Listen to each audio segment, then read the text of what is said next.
C'est toujours un plaisir de vous retrouver sur Medi 1, soyez les bienvenus.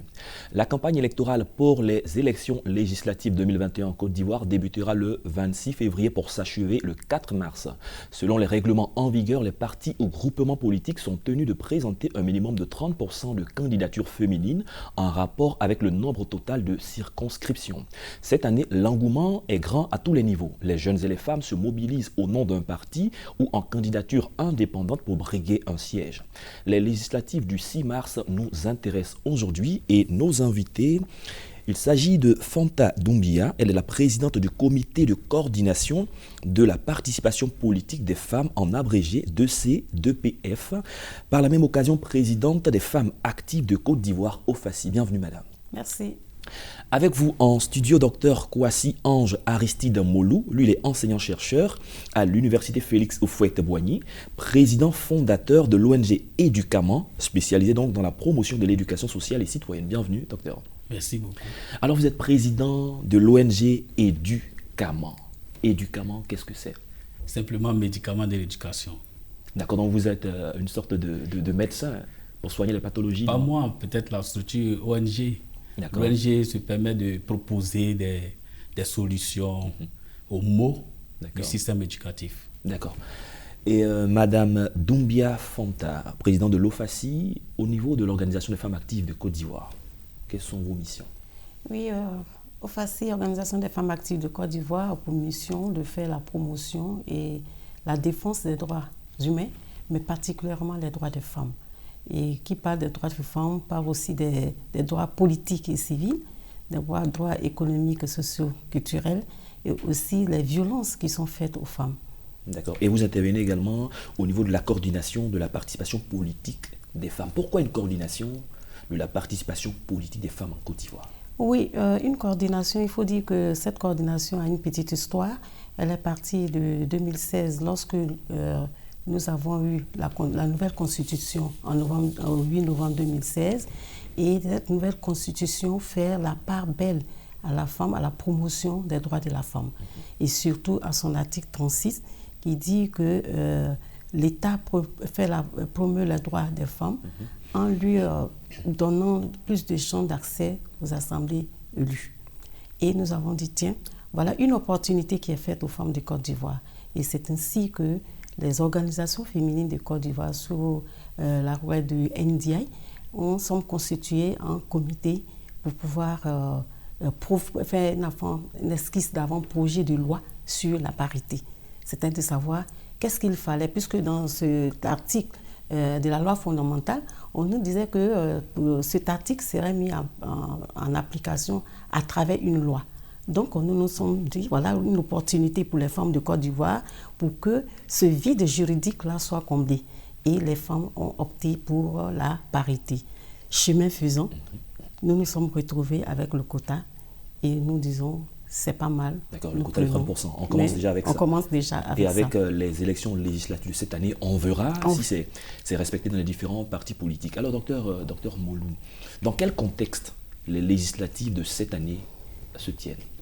Je pense que les législatives de cette année s'inscrivent dans un cadre de promotion de nouvelles figures, de promotion de nouvelles figures d'hommes politiques. Tant au niveau de la jeunesse que...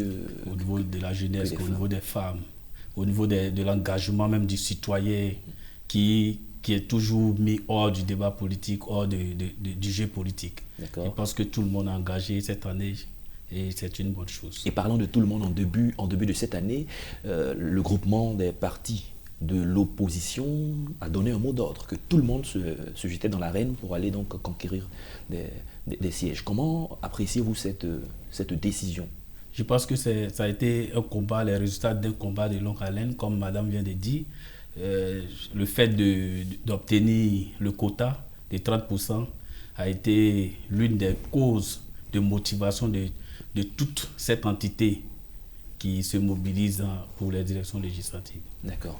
Des années antérieures, les élections ont été boycottées. Et cette année, tout le monde s'y met. Au niveau de la coordination, comment vous prenez cette décision? Oui, nous disons que ce contexte-là se positionne tout juste après les postes présidentiels qui ont été marqués par des violences. Et la reprise du dialogue politique va montrer que les principales formations politiques se sont résolument engagées à prendre part à cette élection. Ça, c'est déjà quelque chose parce qu'on aura des élections vraiment inclusives. Et encore, aujourd'hui, cette élection est un test pour la loi numéro 2019-870 de 14 octobre 2019. Okay. Donc, pour voir, est-ce que les partis politiques voudront appliquer effectivement cette loi? D'accord. Quand on parle d'élections en Côte d'Ivoire, tout le monde a peur. Des élections municipales les années antérieures, il y a eu beaucoup d'heures. On a vu les élections présidentielles. Avec les législatives, est-ce qu'il y a des craintes, Dr Moulou? Ah ouais, mais je pense que les populations n'ont pas peur d'élections. Les populations ont peur des hommes politiques qui animent le jeu politique. Et donc, il va falloir faire la part des choses. C'est-à-dire qu'on n'a pas peur de la politique, les populations n'ont pas peur de la politique, mais la peur vient du fait que les hommes politiques de l'irresponsabilité de certains acteurs, de certains animateurs de la vie politique. Et donc, je pense que c'est une élection test, parce qu'on voit l'engouement, on voit l'engagement de plusieurs entités, que ce soit au niveau des femmes, que ce soit au niveau des jeunes. Et donc, je pense que je me réjouis, moi, pour la construction et la consolidation de notre jeune démocratie. Il va falloir ouvrir ce jeu. Et donc, la participation de ces jeunes était facteur encourageant. D'accord. Avec ce qu'on a vu récemment pour les élections présidentielles, madame, vous pensez que les jeunes sont suffisamment matures, personne n'est prêt à s'investir avec la violence pour un homme politique? Tout le monde est fatigué. Oui, je pense qu'en tant que tel, parce que la jeunesse a le dos large, tout ce qui se passe, on dit que ce sont les jeunes qui font la violence et qui sont dans la rue.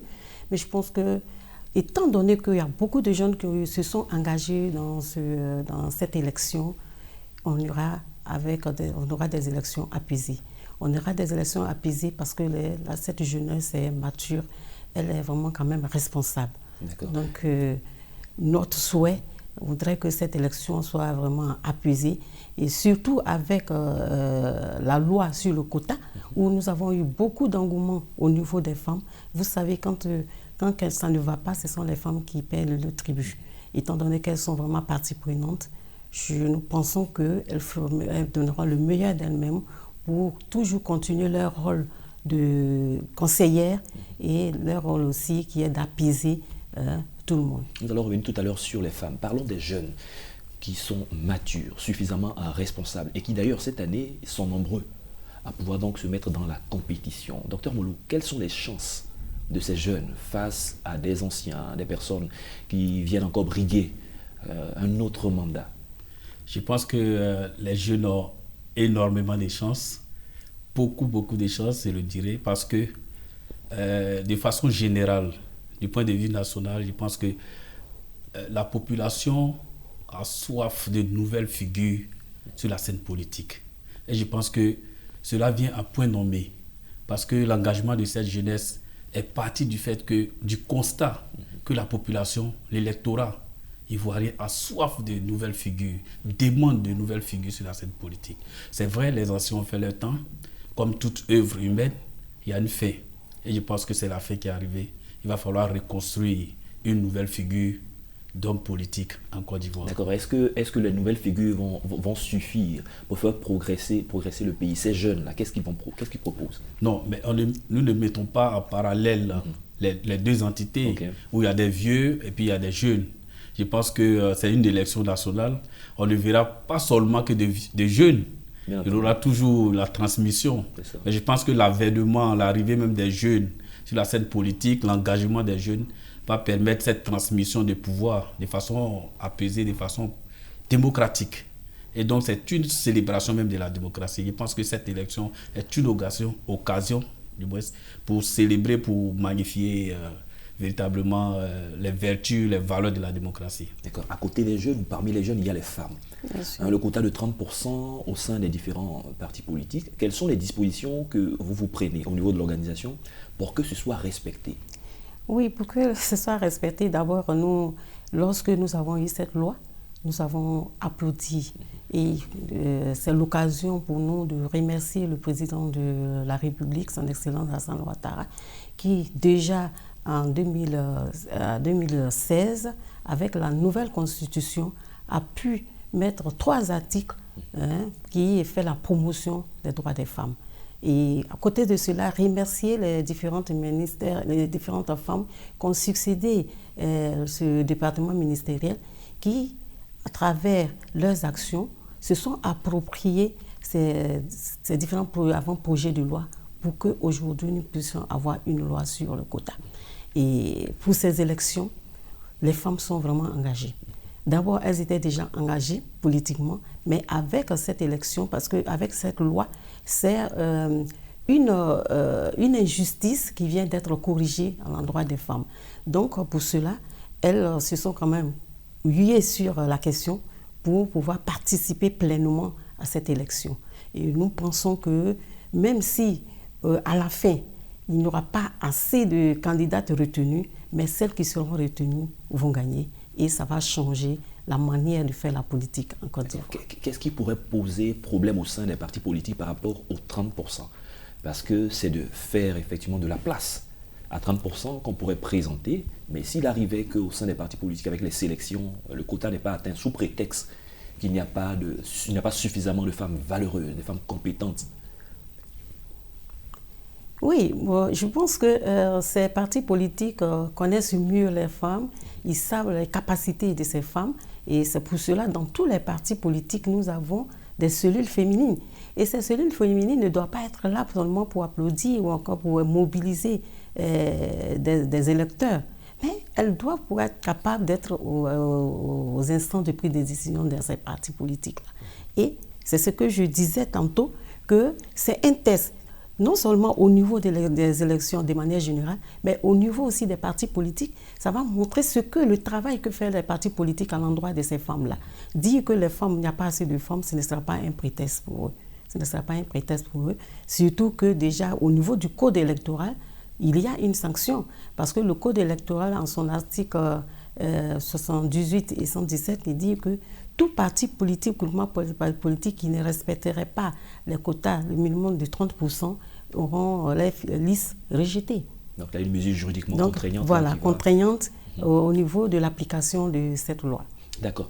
Tout le monde se prépare pour aller aux élections, mais on se rend compte que bien des fois, on ne sait pas le rôle d'un député. Le député, une fois élu, on ne le voit presque jamais dans sa circonscription et il attend 5 ans encore pour se faire élire. Quel est le rôle du député face à une telle façon de se comporter? Comment les populations doivent réagir? Merci. Moi, je pense que je vais revenir sur cette question, mais je voudrais apporter l'additif à ce que Madame vient de dire. C'est vrai qu'on a obtenu le quota de 30%, mais il va falloir passer à une phase de sensibilisation. Parce que nous avons remarqué que les circonscriptions à plus de 2 sièges, les gens, les partis politiques ou les groupements politiques ont eu du mal à trouver, comme vous l'avez si bien dit, à trouver des gens, l'engagement même fait défaut déjà. Donc il va falloir passer, peut-être qu'après ces élections, il va falloir passer à une phase de sensibilisation, à une phase d'information pour qu'il y ait vraiment de l'engagement, de l'engouement au niveau des femmes pour profiter vraiment des 30%. Alors je reviens sur les fonctions régaliennes, le rôle même du député. Et je pense que c'est un peu regrettable qu'aujourd'hui, on puisse trouver des élus, des députés, qui ne véritablement jouent pas leur rôle en tant que mandataires des populations de l'électorat.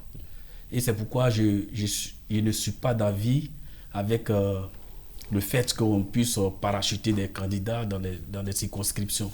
Parce que le député, c'est celui-là même qui doit représenter dignement son électorat, bien qu'il y ait le statut d'élu national. Et donc, je pense que l'avènement même de la jeunesse, c'est pour changer les choses, c'est pour booster les choses, mettre le député dans sa fonction de représentant de la population dans l'hémicycle. Et donc, les populations qui ont été suffisamment abusées, on demande encore leur voix. Comment réagir? Bon, moi je pense que par rapport même au rôle du député, il y a une confusion au niveau de la population et même souvent la méconnaissance même du rôle des députés par la population souvent et par le candidat lui-même. Parce que souvent on leur dévoile un rôle de développement qui n'est pas leur. Donc il faudrait que nous continuions la sensibilisation, montrer aux populations d'abord quel est le rôle réel du député, qu'est-ce qu'il fait, et le député lui-même, qu'il faudra qu'il soit capable d'expliquer ce qu'il fait. Et lorsque, comme on l'a déjà dit, ils se font élus et 5 ans après, pendant 5 ans, on ne les revoit plus. Et ce qui est, c'est vraiment regrettable. Parce qu'un député, c'est vrai que vous n'avez pas un rôle de développement, mais son rôle, c'est d'être auprès des populations. Si vous avez le rôle de légiférer, mais vous allez légiférer sur quoi? Vous allez légiférer sur les besoins des populations pour en faire des lois. Mais si vous n'êtes pas auprès de cette population pour connaître leurs aspirations, pour connaître leurs besoins, pour les transformer en loi, qu'est-ce que vous ferez à l'Assemblée nationale? Donc, c'est sur ces questions-là que nous devons beaucoup communiquer, montrer le rôle véritable du député à la population.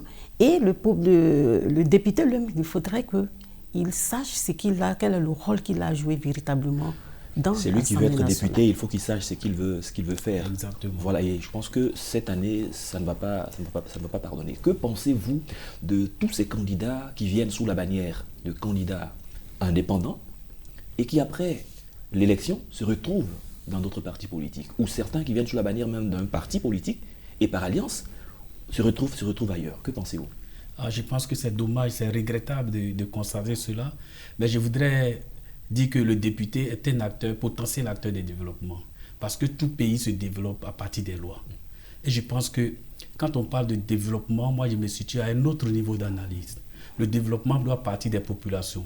Et s'il y a de bonnes lois entre guillemets, qui sont votées, qui sont adoptées, je pense que la population peut se développer. Si on prend l'exemple sur l'interdiction des véhicules de moins de 5 ans, et je pense que si le député vit réellement les aspirations de sa population, par cette loi sous forme de propositions ou de projets, peut-être que la loi peut être abrogée. Et donc, cela peut provoquer le développement. Si aujourd'hui on parle de la loi sur la CNI et tout ça, donc je pense que pour moi, le député est un acteur de développement. Mais les candidatures indépendantes, je pense que cette année, les jeunes ont fait une surprise sur l'arène politique.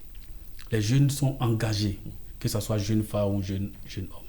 Ça peut être même jeune sur la scène politique, les gens qu'on ne connaît pas forcément, qui sont allés déposer leurs candidatures, qui sont un peu partout dans les régions en train de sensibiliser tout ça. Je pense qu'il y a une fin, et la fin est arrivée. Et ces jeunes, j'ose le croire, qu'ils vont faire vraiment proposer de nouvelles offres et de ne pas reprendre ce que les anciens ont déjà fait.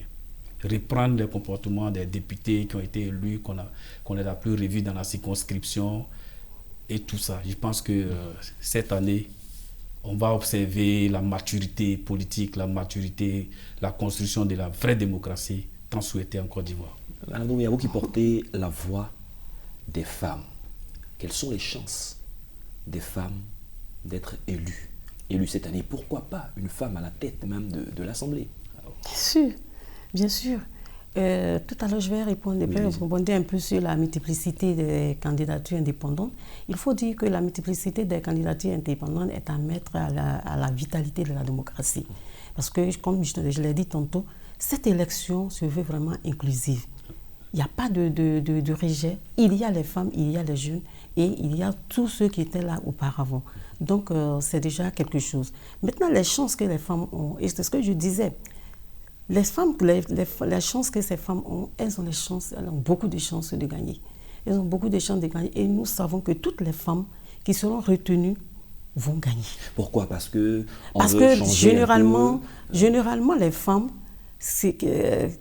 qu'elles sont élues, ou bien leur candidature acceptée, c'est des femmes qui sont auparavant auprès des populations. Ouais, quand elles disent, elles le font. Bon, c'est des femmes qui connaissent les vrais problèmes des populations.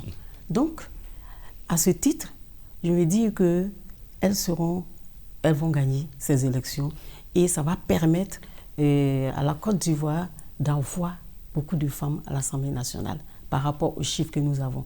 Sur 255 députés, nous n'avons que 29 femmes en Côte d'Ivoire comme députées, soit 11,37%. Ça, c'est vraiment... Pour cette année, vous souhaitez combien? Pour cette année, nous souhaitons avoir plus de 20% de femmes. Ce n'est pas impossible. Mais nous disons qu'avec la nouvelle loi, c'est des choses qui vont changer au niveau de toutes les élections qui sont concernées surtout par la loi. Beaucoup de candidatures indépendantes, ça peut agir sur l'indépendance même de ce pouvoir. Quels seront les enjeux s'il y a beaucoup plus d'indépendants à l'Assemblée nationale? Je pense que la création d'un groupe parlementaire typiquement issu des candidats indépendants peut créer l'indépendance du pouvoir législatif. Et donc, c'est pourquoi nous saluons véritablement l'avènement des jeunes, des nouvelles figures sur la scène politique. Et je pense que tout le temps, nous sommes en train de parler de séparation des pouvoirs, le pouvoir législatif qui influe sur le pouvoir législatif et le pouvoir judiciaire, mais souvent quelque chose. Et donc, je pense que la création, ce qui est souhaitable, qu'il y ait un groupe parlementaire typiquement issu des candidatures indépendantes qui va vraiment révolutionner le débat parlementaire. D'accord. On parle de campagne électorale et il y a les stratégies de campagne qui nécessitent bien des fois des moyens financiers. Ces jeunes sont nombreux, il y a des femmes qui viennent en candidature indépendante qui n'ont pas beaucoup de moyens comme d'autres personnes. Est-ce que ça va être un handicap de ne pas avoir assez de moyens? Oui, il faut dire que généralement, pourquoi même les femmes ne se présentent pas, bien qu'elles sont dans la politique, quand il s'agit des élections, elles ne se présentent pas, c'est parce que les moyens financiers font défaut. Parce qu'une campagne, ce n'est pas quelque chose de 2 millions, 3 millions. C'est des centaines de millions. Et comme on le sait généralement en Afrique, la pauvreté a le visage féminin. Donc c'est vraiment regrettable que ces campagnes vraiment coûtent cher. Donc nous, à notre niveau, peut-être c'est de voir, peut-être même revoir la manière de faire des campagnes. Parce que souvent, en Côte d'Ivoire, quand on fait des campagnes, il faut des t-shirts, il faut ceci. Mais ça, dans certains pays, c'est des choses qui n'existent pas et qui peuvent permettre à tout le monde de compétir. Et ça, c'est pas obligé, c'est l'appréciation du candidat. Maintenant, ça devient une obligation parce que quand vous voyez l'autre le faire et que ça traîne du monde, vous êtes obligé de le faire. C'est vrai. Il y a des candidatures féminines qui peuvent passer sans qu'il y ait assez d'argent, mais ce n'est pas pour tout le monde. Ce n'est pas pour tout le monde. Je l'ai dit tout à l'heure, une élection ne se prépare pas du jour au lendemain. C'est un travail de longue haleine parce que le terrain, il est difficile. Il faut être au quotidien auprès de votre population pour connaître les aspirations de cette population et voir et laisser à cette population d'apprécier ce que vous faites sur le terrain. Elle a dit le terrain, il est difficile. Les jeunes qui se mettent dans l'arène, qui n'ont pas forcément beaucoup de moyens, ça va être difficile. Mais je pense qu'il y a une nouvelle offre politique. Ça, c'est une analyse personnelle. Je pense que les populations n'ont pas véritablement besoin de moyens, d'une campagne où on fait vraiment le boucan, comme on le dit chez nous. Mais je pense que c'est l'offre d'abord. Qu'est-ce que vous proposez à la population? Et pour pouvoir proposer, il faut se déplacer. Il faut aller voir. Ça demande des moyens. On va avoir de la visibilité. On va avoir peut-être des t-shirts, des pancartes, ce ne sera pas facile, mais je pense que oui, il faut se déplacer. C'est vrai, on ne peut pas faire de la politique sans un minimum de moyens. Oui, mais je vais dire à la suite de madame qu'on n'a pas forcément besoin des millions pour mettre dans une campagne électorale pour pouvoir gagner. Aujourd'hui, l'offre politique, ça veut dire que les populations ont besoin de ce que le candidat viendra dire. Parce qu'il fut un moment où les députés ont vraiment laissé leur fonction, leur rôle et utilisé, ou du moins usurpé le rôle de d'autres élus comme le maire et le conseil régional. D'accord, très bien. Nous sommes en train d'aller vers la fin de l'émission. Nous sommes à moins d'une minute. En 30 secondes, quelles sont les attentes des femmes? Les attentes des femmes, c'est que cette loi qui est le quota, qui est une mesure transitoire vers la parité, nous voudrons que cette loi soit vraiment effective, l'application soit effective. Donc c'est un plaidoyer que nous ferons. Nous faisons un plaidoyer auprès des partis prenants, des partis politiques. C'est vrai, ont déjà fait leur travail, ils ont déposé les candidatures. Nous attendons la commission en charge des élections pour que cette commission puisse appliquer la loi. Très bien. Qu'est-ce que nos populations qui sont dans les hameaux et villages reculés attendent de nos futurs élus? Les populations ont besoin d'informations, de tout ce qui se passe dans l'hémicycle. Un député, c'est le mandataire de la population. Et donc, le député doit se retrouver dans le rôle de rendre compte à la population, à son électorat. Merci, Dr Kwasi Ange Aristide Molou. Je rappelle que vous êtes enseignant-chercheur à l'Université Félix Houphouët-Boigny de Cocody, président fondateur de l'ONG Éducamment, spécialisé dans la promotion de l'éducation sociale et citoyenne. Merci d'avoir accepté notre invitation. Merci. Avec vous dans ce studio, Fanta Doumbia, présidente du comité de coordination de la participation politique des femmes, en abrégé, 2C2PF, par ailleurs, présidente des femmes actives de Côte d'Ivoire au FACI. Merci madame. Merci, c'est nous qui vous remercions de nous donner l'opportunité de nous exprimer sur la question. Et avec vous, nous avons parlé des législatives 2021. C'est la fin de cette émission. Merci à tous de l'avoir suivi. Excellente suite de nos programmes.